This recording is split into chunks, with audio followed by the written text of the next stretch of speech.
সুপ্রিয় দর্শক, আসসালামু আলাইকুম। আজকে আমি চলে আসলাম মজাদার দুধ পাকন পিঠার একটা রেসিপি নিয়ে। অতিথি আপ্যায়নের জন্য আপনারা আগে থেকে এই পিঠাটা তৈরি করে রাখতে পারেন। শুধু অতিথি আসলেই আপনারা এটা সার্ভ করে দিতে পারেন। এটা তৈরি করা খুবই সহজ এবং খেতে খুবই টেস্টি হয়ে থাকে। আপনারা একবার হলেও বাসায় ট্রাই করে দেখতে পারেন। আশা করি আপনাদের কাছে ভালো লাগবে। তাহলে চলুন দেখে নিই কীভাবে এটা তৈরি করতে হয়।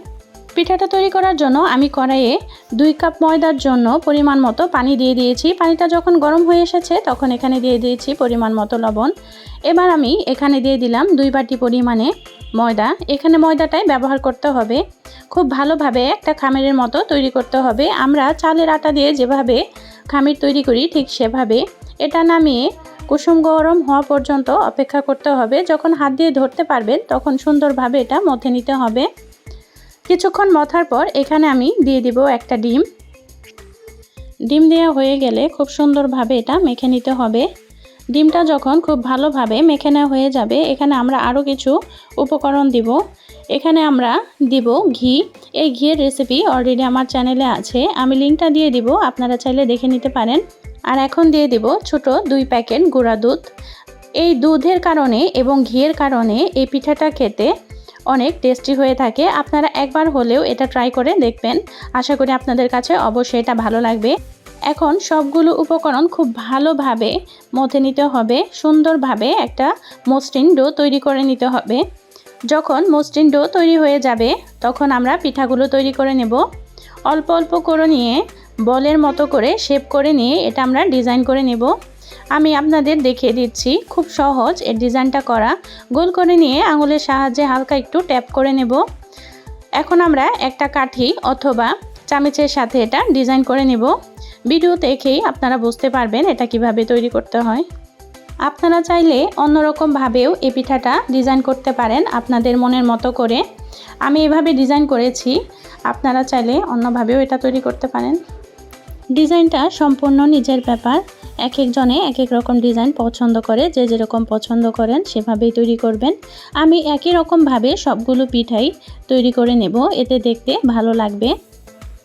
আপনারা দেখে বুঝতে পারছেন আমি কিভাবে এটা তৈরি করে নিচ্ছি। আমার সবগুলো পিঠা তৈরি করে নেওয়া শেষ। এখন আমি পিঠার জন্য শিরা তৈরি করে নেব। সেজন্য আমি কড়াইয়ের মধ্যে নিয়েছি 1 লিটার পরিমাণে দুধ। এখন এখানে আমি কিছু গরম মশলা দিয়ে দিব। এখানে 3টা এলাচ ও 2 টুকরো দারচিনি দিয়ে দিলাম। আর এখন দিয়ে দিব ছোট 2 প্যাকেট গুঁড়া দুধ। দুধ দেওয়া হয়ে গেলে এখন এখানে দিয়ে দিতে হবে চিনি। আপনারা আপনাদের টেস্ট অনুযায়ী চিনিটা ব্যবহার করবেন।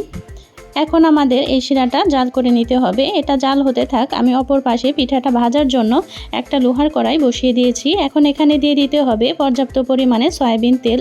তেলটা যখন গরম হয়ে আসবে তখন পিঠাগুলোকে এপিট-ওপিট করে খুব সুন্দরভাবে ভেজে নিতে হবে। আর এ সময় অবশ্যই চুলার আঁচটা মিডিয়াম লোতে রাখতে হবে, তা না হলে পিঠাটা উপর থেকে পুড়ে আসতে পারে।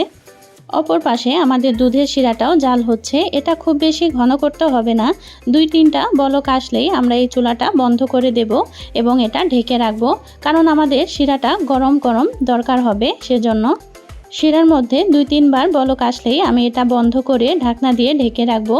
আর অপর পাশে আমি সবগুলো পিঠা এক এক করে ভেজে নেব। পিঠা যখন এক পাশ হয়ে আসবে তখন এটা উল্টে দিতে হবে যাতে আরেক পাশও এটা হয়ে আসে।